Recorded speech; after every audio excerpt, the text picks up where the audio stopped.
Hello, and welcome to the Digital Workspace Works podcast. I'm Ryan Purvis, your host, supported by our producer Heather Bicknell.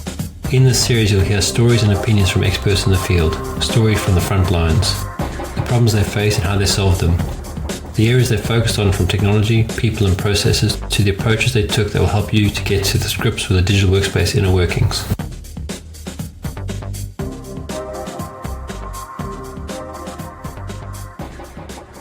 Today, we're delighted to have Farzad Rashidi, co-founder of Respona. Tell us a little bit about yourself and what you do. Sure thing. Well, first of all, thank you so much for having me, Heather. It's a pleasure. My name is Farzad, as you mentioned. I know it's a little hard to pronounce. And the lead innovator at Respona, which is a totally made up position, which means I do whatever other people don't want to do.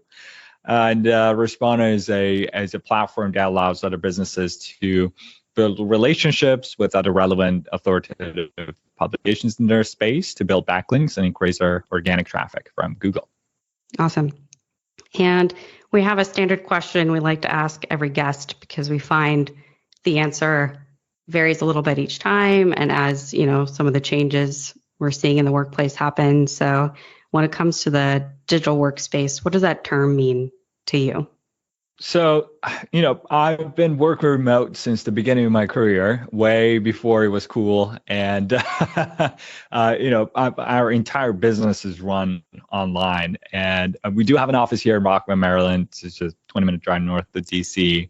And it's just me and my co-founder, Paymon, comes in every once in a while. We do have team members in the area, but we have over 100 plus team members between our two companies.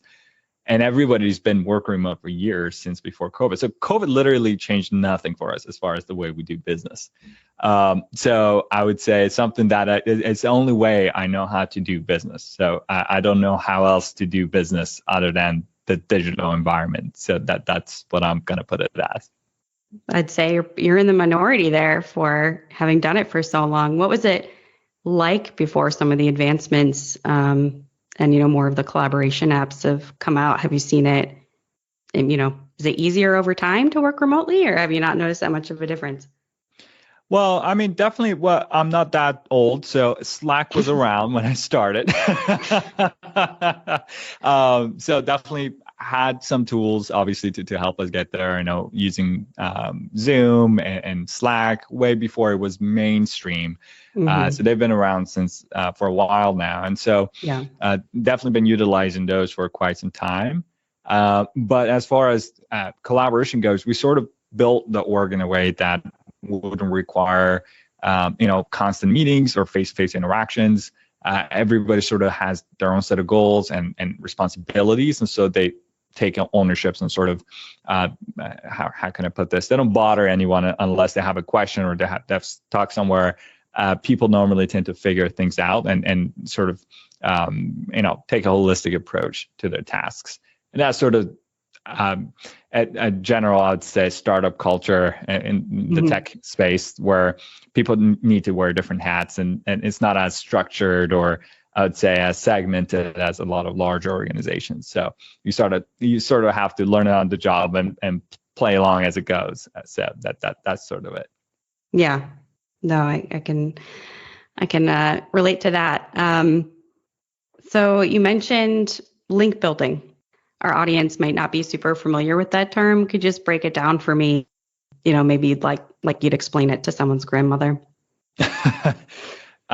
Sure. So, to understand it, I kind of have to give a little bit of context in terms of sort of SEO and content as an acquisition strategy. And we could definitely dive deep into link building or however deep you would like to take it. Obviously, we only have 30 minutes today. But when I started my career, I started at our parent company called Visme. Have you heard of Visme before, Heather? I have. It's not ringing a strong bell, but I know I've seen it around. Yeah, probably gotten some LinkedIn ads, maybe. No worries.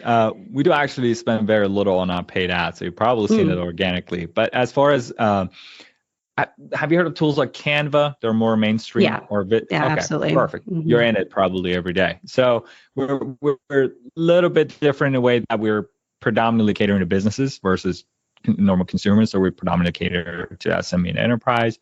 But the way we sort of came about, so we were one of the first tools that was created. We were founded around the same time as some of the other tools like that you've heard of has come out, like Prezi and Camel and whatnot. And at the time, I was the first marketing hire. So I was hired to basically build the customer acquisition strategy. You got a few different options, any business. One, go door-to-door, start selling. Build an outbound, basically team, hire a bunch of SDRs and AEs, and do outreach. And that makes sense if you're a consultant or sell some sort of expensive enterprise-grade product. We were charging $15 a month. We're a subscription-based business, just like any other software that you guys use on a day-to-day. So it just doesn't make financial sense to hire US-based salespeople to go sell a $15 a month product. So that was ruled out pretty quickly. 2 is paid ads. We're a bootstrap company. Obviously, cash is always short, but main reason why paid ads wasn't really scalable for us was because there's diminishing returns. So you start running ads, it works great. You're like, okay, great, let's double the budget. You do it, doesn't double the conversions. So normally we hit sort of a plateau, and you must say, hey, Farzad, you must not be very good at it. But we tried over the last decade, pretty much every channel, every sort of strategy, every sort of agency you could think of. And it's just never been a moneymaker for us. It's more so been it's certain retargeting campaigns types that have a positive ROI, rest of them sort of plateau very quickly. So we're like, all right, we want to build a large business. How do we actually get ourselves out there without us having to chase after every customer? We're like, okay, well, let's put ourselves in the shoes of a potential customer. So let's say, Heather, you want to create a presentation tomorrow, and say you're looking for a solution to make it. What's the first thing you do when it comes to your research process? Let's say you didn't already have a solution for it. What's the process? You Google it, of course. You search for it. Exactly. So we knew that from day one. One, our customers are aware of the problem we were solving. And 2, they're looking for it through Google. Like, all right, what if we start showing up in places where people who are looking for a solution will come and organically find us? It's a much more affordable way to acquisition than me having to keep bombarding you with ads and emails and come knock on your door, right? So like, that's great. So let's do some keyword research. Let's write some blog content and build some landing pages and put it on our website. And guess what happened?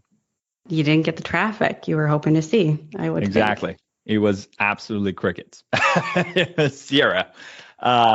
Reason why is because we're in a very competitive industry. So, for any of our terms you can think of, can you actually do me a favor? Can you open the little incognito tab in your browser and just type in one of our keywords? So the example I went through, presentation software. Can you type that for me, please? Absolutely. I love that this is now an interactive. Right. I'm interviewing you now, Heather. The tables have turned. Feels like it's like a magic trick. I know, right? Okay, I'm going to search for link building software. Right. And think of your favorite card as you're doing it. I'm just kidding. Okay, I'm there. All right. So presentation software. So you see how right below the search box where you type your keyword, it says how many page results, like found X many results in like 0.1 second. How many zeros do you see? How many pages contain the keyword presentation software? Yeah, it's about 867 million. So great. And then scroll down. What do you see? Like the first things? I'm assuming ads, 3 or 4 ads at the top. I get one ad. Right. Okay. A sort of featured snippet, and then Visme is the first organic result. Okay, perfect. So in the customer, I would say, so it gets better. All I'm trying to say in the story is like, I'm all talking doom and gloom, but basically it's a matter of figuring out what we were doing wrong at the time, which was basically doing what everybody else was. So, hey, do some keyword research, write a piece of content, put it on your website, move on to the next piece, right? And we quickly realized, okay, if there are 800 million search results for our keywords, let's say you're in the top 1%, however way you want to define quality, right? So the site loads fast, is mobile friendly, the content is great, you have pretty graphics, yada, yada, yada. Okay, so does the top 1%. When there's 800 million search results, what's top 1% 800 million? You're still in the hundreds of thousands, right? So how do you go from hundreds of thousands to top 10, which get majority of the traffic, right? 99% of the traffic. Well, we're like, all right, let's figure out how the search engines work. And the way Google beat other search engines, again, I can dig into this for hours, but the short story is the way Google became the #1 search engine back in the late 90s. I was a kid, just to reiterate on the fact that I'm not that old. Sorry, didn't mean to imply that you were. I read about it. I was not doing business at the time. But so the way Google basically beat all the other search engines was based on this algorithm they put together called PageRank, which basically doesn't just look at what you have on your website. It looks at what other websites in your space are talking about you and whether or not they're mentioning you. And the way they track it is through these hyperlinks, these backlinks. So if they're talking about you, they're most likely linking back to you. And that in either of these algorithms is a vote of popularity. Because if I'm talking about Heather and I'm linking to her website, that means, hey, she's someone of importance that I'm talking to. So if I carry any level of authority, that also gets passed on to you. So they put more weight on websites that are popular. I guess interesting now, because isn't it? Because now you can't cheat the system. Because yes, you can stuff keywords on your website. You can do whatever tricks marketers use, but you can't convince other authority sources to talk about you easily, right? So that's what caused that quality of the search results to improve radically. That's why Google is the #1 search engine. Now that's getting changed. It's going to now be in form of a chatbot. The questions are going to get answered for you quickly versus you having to sort of for most information on keywords instead of you having to dig through the sites, which is great. Which also reiterates the fact, where are these answers getting curated from? From other websites, right? So multiple other websites are read and then condensed, and then Google pops out the answer. So it becomes, I would say, imperative for you to now start getting yourself mentioned on these pages, right? Now let's try to show up in places where other websites in our space have written content already to get mentioned. So that process turned out to be a lot easier said than done. So I'm going to pause here really quick because I know I've been talking for a while. So let me give you a chance. I was going to say, I don't know if someone's grandmother could follow this explanation, but I do. One who listens to a podcast about the digital workspace is probably still with us. So no, I think you did a really good job of setting up, some of the different factors that go in for the non-marketers out there, the people who don't, aren't trying to get a website up the search rankings and improve their organic traffic, can kind of get a hold on where we're going next, which I would think about. I imagine is going to be a conversation about doing this at scale, right? To build enough links to increase your authority. Yeah, exactly. So what happens is marketers ruin everything. So when they found out the links are great, they were like, okay, let's go now build a bunch of websites that are just built to give links to other sites. So the creation of private blogger networks. So let's go comment on other people's blogs or post on social media about our content and have links in there. All of those got nullified over the years. It's been around for 20 years. And so the only way that is sustainably helping you actually get up in the search results, and not only just that, but now getting these chatbots, these AIs to start talking about you, actually recommend you to whoever is asking questions, is by getting mentioned on authoritative publications in your space. So that's the whole concept of link building. Is basically, to me, sounds like promotion. It's just, how do you get ourselves out there? And that process was done quite manually at the time for us through a variety of different strategies. And we put it together under one roof and sort of an internal software for us. It was a secret sauce, and we were like, this is amazing. So we put it together as a standalone product. So that's kind of the backstory of the creation of Respona and how it became a link building software that helps other businesses also do and sort of achieve similar levels of success to Visme. So that's kind of the backstory there for you. I'm not sure you wanted me to dig that deep, but no, it's all good. It's interesting.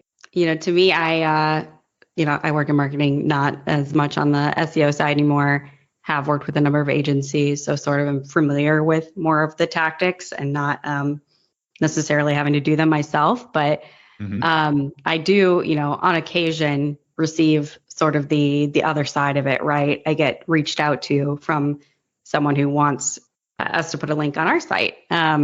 And something I find that is always funny. I think it's like any, outreach strategy, sort of best practices, but asks that are totally missing the what's in it for you component. So I saw the demo of your software. I went to your site and I noticed in your sort of, templated response, you had like do you want, in exchange, we'll give you a 30-day free trial of our tool. We can link somewhere for you. Or how do you think about, like, I guess, that side of things in terms of making the outreach actually, you can get to the point where you're reaching out to a company to get a link on their site as well. But I feel like where it kind of falls down and the execution of it is just totally missing why the other person 100%. To give you the time. Exactly. That's a great point. And it actually comes up every single time I talk about LinkedIn podcast. And I have a cheeky answer for you. And I'm not sure whether you're going to like it or not, but here's the answer. I'm getting a link from your website right now. What I'm doing here is a link building strategy. Totally. So there you go. There you have an answer. So nobody spammed anyone, right? And we're both getting value from this collaboration. So first of all, I come meet smart people like yourself, right? Building relationships with other folks in that industry, which is awesome. That's my number one goal.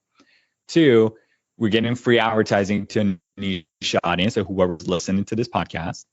And 3, wherever you host this episode, you normally are going to probably mention Respona, and guess what? Going to link back to our website, which is great. But at the same time, we're also helping you put together an episode, right? And helping you create this piece of content for your audience. So everybody's winning in this partnership. And so now it's a matter of scaling this, which you don't need 1,000 of these partnerships happening at the same time. It's, a lot of people may go overwhelmed. But what I'm trying to say is that one of the, for example, the simplest link building strategies is to share your expertise and your story with other podcasters that are looking for guests to go on as a show. So one of the things, for example, the Respona helps with is figuring out, okay, who in your industry has been a guest on other people's podcasts. Let's reach out to those hosts and show them they've done your research and actually found them, and you can provide value and help them put together an episode together. Now, this is one out of a gazillion different number of strategies that you can do, and we do, to make it work. And it's just a really good example because we're in the process of it right now as we speak. And so nobody's been taking advantage. So, but I get a number of emails, our support team gets dozens of it every single day of people, hi, I would like to publish a guest post on your website, right? And we ignore all of them. We actually have a system that blocks them automatically, even though we're in the business ourselves. And the reason why I think is the case is because it's new. Just like anything, marketers haven't quite figured it out yet. That reminds me of sales outreach, like cold outbound outreach back in early 2000, I would say 2010-ish, when Google started. I'm not sure actually that was around the time, but yeah, I think it's been around 10 years or so since they released the API that helps basically automate sending of the emails. And so a lot of these tools like SalesLoft and Outreach and whatnot came out. So a lot of salespeople are like, this is awesome. Let me start spamming 2,000 people a day to come and buy our products, right? Why is my response rate 0? Exactly. I don't get it. And it works at the beginning, right? But when it's overdone, obviously over the course of a few weeks, I'd say, and if not months, and it gets overplayed. And so that's sort of where at the beginning stages of marketers figuring out, okay, maybe spamming doesn't work. Let's figure out what works and work on it. And that's why you get sales emails, I'm sure you do every day, from account executives who know your dog's name. And a little invasive sometimes. Right. Like dial the personalization back a few clicks. There you go. Exactly. So what I'm trying to say is that we're figuring it out. And marketers are figuring it out. And so that's why I think that negative connotation around link building being associated with spam is going to go away over time because it's just simply it's not working. So at some point, marketers are like, oh, maybe I'm wasting my time. Maybe I should stop spamming everybody. Yeah, no, I don't know why I've never thought about podcasting more from like as part of a link building strategy, like certainly a brand promotional strategy. content strategy, but hadn't really considered that other benefit as well. So you've opened my mind a bit there. And you sort of mentioned you're doing this yourself, right? I think you said you've been on like 60 podcasts recently. What has that experience been like? It's been amazing. As I said, I mean, there's myriad of benefits to basically going as a podcast as a guest, aside from link building. That to me sounds very shallow and simplistic.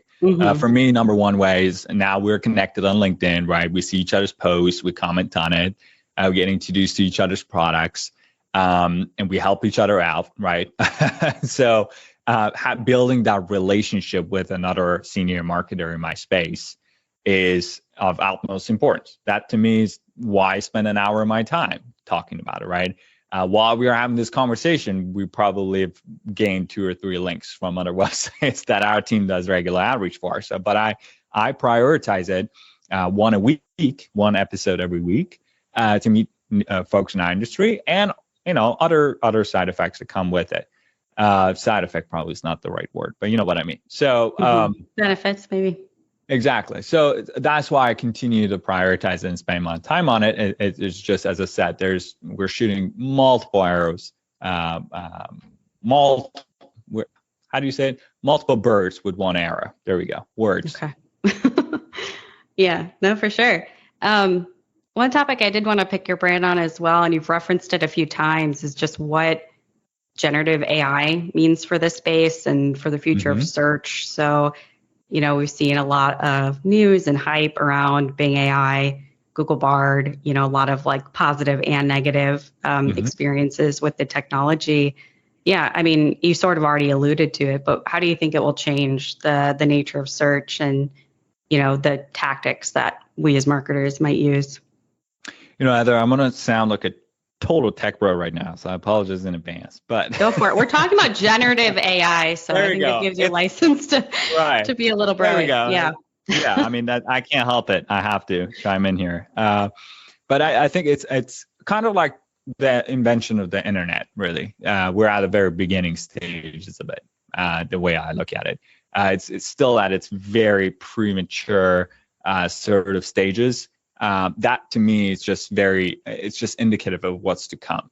And I think the way search is going to change, it's going to be completely different the next couple of years than it's been over the course of the past decade, in a way that a lot of informational content that a lot of companies put out, if I want to know, for example, what are some of the ways to increase employee engagement, I most likely won't read as much copy paste the content from a lot of companies. It curates a lot of those answers and gives me. The only things that I would normally like to hunt for are most likely going to be tools when I'm looking for services, and I get normally directed from there to a website. It's not so much blogs have always been a sort of a gateway to get people in the door, and I think that's sort of going to take a different approach where now you're optimizing your content pieces so that a lot of these basically generative AI search engines or generative AI that basically is put on the search engine would pick those up and actually include them as part of the answers. What humans are going to read, like ours, things are going to get a little bit more personal. So we start following people in our industry who create content. Say that probably is going to happen a lot on social media. It's going to happen a lot on Substack, right? Where we know and trust the sources that it's coming from. And a lot of cookie cutter answer to questions is probably going to get done through the chat platform. And people do refer to the site if they're actually interested in what you're selling and they want to learn more, not so much to get answers to basic questions. So I think that's step one in the whole, I would say, AI space and what's going to change, because the barrier to creating content has dropped to the ground. So anybody can just put in a keyword and create a piece of content within a matter of a second. So what that means is that it just loses its value as a marketing tactic or as a marketing strategy. Back in the day when Rand Fishkin of Moz was sort of advocating for content marketing, that was sort of a new thing at the time where, nobody had a blog on their business site. And now we've come a long way. So I think that sort of has put a new minimum on the efforts that companies have to make in order to stand out. Yeah. I guess that's one of my concerns with, the use of generative AI is just a content explosion of I feel like if you're not really inputting some solid things into the prompt engine, you get a really generic, and a lot of I guess SEO content for SEO's sake has already sort of been like this, but just very generic, not no new insights, not that useful content, potentially filling up blogs everywhere at a rapid pace. So yeah, that's, I guess. And it might work short term, right? So the way that the search engines are look right now, it still makes a lot of sense. Yeah, so pick a lot of longer tail variations of the keyword, less in competition, and just start letting AI sort of pump out content and start occupying those results. But the thing is, few months from now, the page when people go to search for something is going to look very different than what you see now. So a lot of those content pieces that you put out, even though they might get rankings, it still doesn't bring in any traffic because a lot of people get answers to these questions a lot simpler, a lot faster through the search engine. Kind of think of it as like this feature snippets on steroids. Right. So a lot of those informational pieces is sort of going to go away.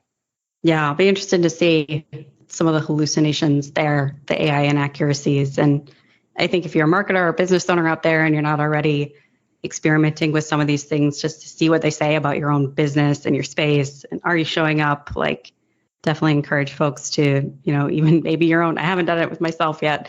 That's a little scary, but play around with it and see what's accurate, where you're showing up and where you're not, because it's a good thing to get ahead of before it is more widely adopted, I think. Right. But one thing I'd like to also say in addition to that is don't look at it on ChatGPT because ChatGPT is the technology, it's not a search engine. It's kind of like a word predictor on steroids. It knows, it comprehends content and can spit out content, but a lot of information it gives it's 100% accurate. And I don't think people should put any weight on it because it just simply is not designed for that. It's the back-end technology. What's going to be the main search engine is Bing and Google using that tech to generate a response based on whatever's already in their data set. So basically, now current events, right? So you're looking for, hey, what's happening right now in Ukraine? So it will generate the response on the fly based on the latest news articles that have just been published on the topic. That's in their index, right? So I wouldn't necessarily I take what ChatGPT says with a grain of salt because that's the base foundation. The technology is not the search engine. And what you probably should look at is Bing, Chat, and Bard that's coming soon, and sort of look there. Yeah, get on some of those previews. I totally agree with you. I do think we're in a weird period of history where even though, GPT 3.5 isn't connected to the internet, so it's not current, you might have customers and prospects using it anyway and trying to do some of that. So it might not be bad to be aware, but I totally agree. It's definitely not where it's going in terms of the and there's nothing you can do about it because the training is already ended, right? And the training is done to not only be knowledgeable, but know how to put out sentences that make sense. But the information itself may not necessarily be accurate. So that's a very important distinction between what OpenAI has done, which is creating a more sophisticated natural language processing algorithm versus a search engine, which is looking at the web and basically indexing websites and forming different opinions based on what's already out there, right? So that's a very important distinction because even let's say ChatGPT doesn't know about your business, that training ended years ago. Totally. You can't do anything about it. But Google, you can do something about it. Absolutely agree. Well, it's been so fun chatting with you. Is there anything upcoming that you'd like to give a shout out or let our audience know where they can find you? Sure. Well, Heather, my name is Farzad Rashidi. Aren't a whole lot of us out there, so I stick out like a sore thumb on LinkedIn. So feel free to stop by and send me a connection request. I'd love to hear from folks. And also, I've recently put out my Substack. Finally, I put out 2 content pieces. Trying to get better at actually, forming content pieces that are short and sweet, but actually educational stuff from my experience. So farzadrashidi.com is my Substack. I haven't plugged in the podcast, I think once or twice before. So it's very new. So excuse my blabberings, but yeah, that's where you can find more. Okay, very cool. Well, congrats on launching that. It's been great getting to chat with you, Farzad. Same here, Heather. Thanks for having me on the show. Thank you for listening to today's episode. Heather Bicknell is our producer and editor. Thank you, Heather, for your hard work on this episode. Please subscribe to the series and rate us on iTunes or the Google Play Store. Follow us on Twitter @the DWW Podcast. The show notes and transcripts will be available on the website www.digitalworkspace.works. Please also visit our website www.digitalworkspace.works and subscribe to our newsletter. And lastly, if you found this episode useful, please share with your friends or colleagues.